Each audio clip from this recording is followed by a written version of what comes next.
I mean, this shot really goes to show that film is a team sport. It took everybody on set involved in this one single shot, and I guess I just felt a lot of like pressure and anticipation to get it right the first time. Hi, I'm Haley J. Boucher. I'm the writer-director for Trial 670, and let's break down our most complicated shot. Physics! Nothing is gonna fix me! I'm gonna deal with this shit for the rest of my fucking life! Get it out of my head!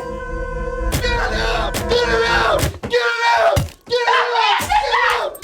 Get it out! Get it out! Get it out! Get it out! So first, let's talk about the camera. So this is a shot that me and the cinematographer crafted because it is a little ode to The Shining, which is one of my favorite horror movies ever, and I would say an inspiration for this film because I have a morbid curiosity about madness and insanity, and The Shining is just a wonderful example of a character losing his mind over the progression of a film, and I kind of wanted to tell a story like that. What if we see like a regular guy in the beginning of the film and put him in these circumstances that make him lose his mind by the end of the film? This was inspired by the shot where Jack Nicholson is in the refrigerator of the hotel and it's shot up at him, and it's just a shot that I've always loved. This presented some complications when shooting it because we have practical blood that would be dripping down onto the camera, which actually really excited my DP Zach, but it meant that we had to take some serious precautions to protect the camera. We wrapped trash bags around it to protect it, and then we were supposed to have a sheet of plexiglass to put over it, but it got forgotten just in the mayhem of the morning getting ready, and our shooting location was about 30 minutes from where everybody lives, so going back and getting it would have been difficult. When you put everybody's mind together, when you have 20 people on set and everybody's trying to solve a problem, somebody's bound to come up with an idea. And my husband Dominic, who was on the lighting department and a producer for the film, realized that there was a glass table in the room next door to where we were shooting, and so we actually just popped the glass out of the table and used that to protect the camera.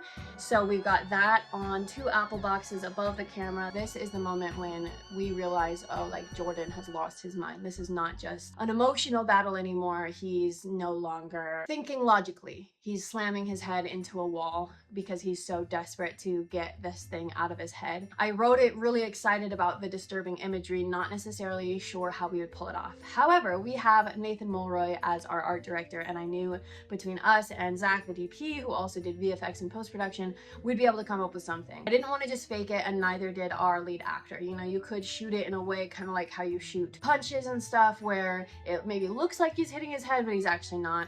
We all wanted the full force for his performance to let him be able to hit his head on something. Nate went through like 30 different options, and the one that we landed on was to get insulation foam board that you would use to build a house. He covered it in a very thin layer of plaster so that it has the texture of a wall, because foam boards are, you know, just like perfectly flat and smooth. So we were able to paint the whole thing to match the wall color. We didn't know how to mount it in a way where there was no risk of it falling off or falling over with the impact of him hitting his head.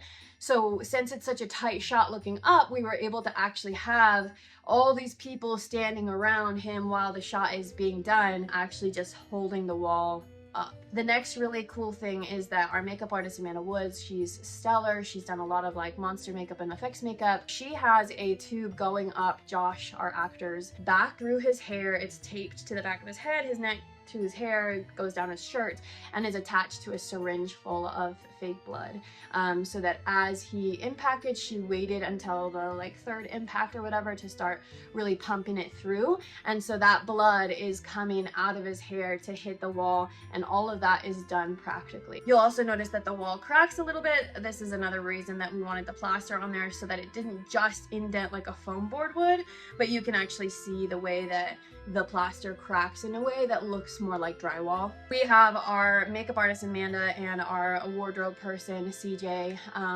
standing right there ready to go to reset if we needed to. So CJ has a whole new outfit for Josh. If he got blood on his clothes, she could get him changed immediately, and Amanda was like literally ready to wipe off all the blood, start over. We had 2 foam boards, so we could have replaced that one and done a second wall and tried again a second time, but I was really adamant about, I want to get this one and done if we can. So that's, I think, where the nervous energy came from, was yes, we have the ability to reset, but I knew that it would take probably half an hour to clean up all the makeup, reset the wall, reset the wardrobe. And so I didn't want to do that. And I also didn't want to ask Josh to smash his head into a wall over and over again. Even though it's a foam wall, I mean, he's still hitting his head with quite a bit of impact. And he was such a trooper, such a professional, and kept saying, get what you need, get what you need. It doesn't matter. Like, I'm not hurt. Just get what you need. But after he did it the first time, I let the take go on for a little while so that we could really sit in it for a moment. Then I was like, I called cut. I asked Zach, the DP, if he was happy. He was. And I said, great, we got it, we're moving on. And everybody actually like cheered and applauded because it was just so much pressure going into it. And we got it in one take. And so that take is what you see in the film. And then on the back end in post-production, a few little techniques that we used to really amplify the moment. I cut frames out between his head being back and his head hitting the wall, so it seems like his head is hitting the wall at like an unusually fast speed. This is a technique that's used a lot in action films, is cutting a couple frames out before the impact of like a punch, and it just makes it seem like it hits a lot harder and a lot faster. The other thing that Zach did is you can kind of see from this angle the like curve that the foam is there, so it looks like the wall is curving. So he actually flattened that out in post-production. And then even though all the blood is practical on the wall and on Josh, he added these kind of blood splatters landing on the lens. That was all post-production to again give it just a more jarring, more dramatic effect. And lastly, of course, our amazing sound designer and composer Justin Marshall Elias did all the sound effects so that it sounds really hard and impactful, like bone is breaking, like the wall is breaking, and all together as a team of 20-something people, we were able to pull off this shot. This is probably the shot that I'm most proud of. It's not necessarily my favorite shot. There's some really gorgeous shots that capture a lot of emotion from Josh and are just beautifully shot by Zach and our lighting and camera team. But this, I'm very, very proud of this shot because it was so hard to pull off technically, and I'm always happy when we get a one-take wonder and get it right the first time. If you haven't watched all of Trial 670, please go check it out on YouTube. And from the whole Trial 670 team, thank you for watching and happy Halloween. More? Can you tell me more?